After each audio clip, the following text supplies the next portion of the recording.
Last Friday, you said to me, slam the table at the IMF World Bank meetings, very aggressive. You said it's not a banking crisis. And you were right, in many ways, it's not. I want to know, though, is it the beginning of a credit crunch? Would you go that far? So I don't remember slamming the table, but I remember saying, can we stop calling it a crisis? This is not a crisis. It was tremors.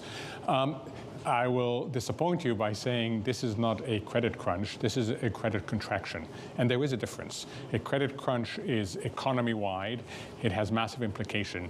A credit contraction has distributional effects. So we should be talking about the distributional effects, that's issue number one. And unfortunately, that's going to hit small businesses harder than big business.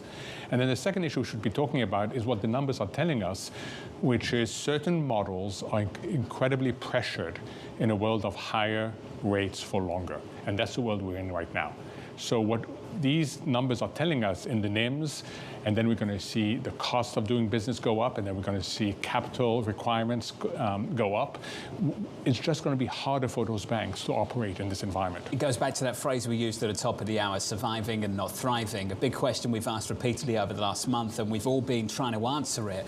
To what extent is everything that you've just described a substitute for rate hikes at a Federal Reserve? Can you draw conclusions on that just yet?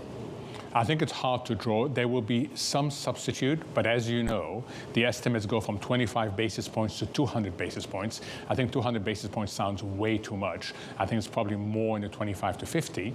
But remember, there's a time and consistency issue. This is going to play out over time, but we've got the inflation issues up front. So this is going to be, it just makes the Fed's ability to navigate this trilemma, price stability, maximum jobs, and also financial stability, that much harder.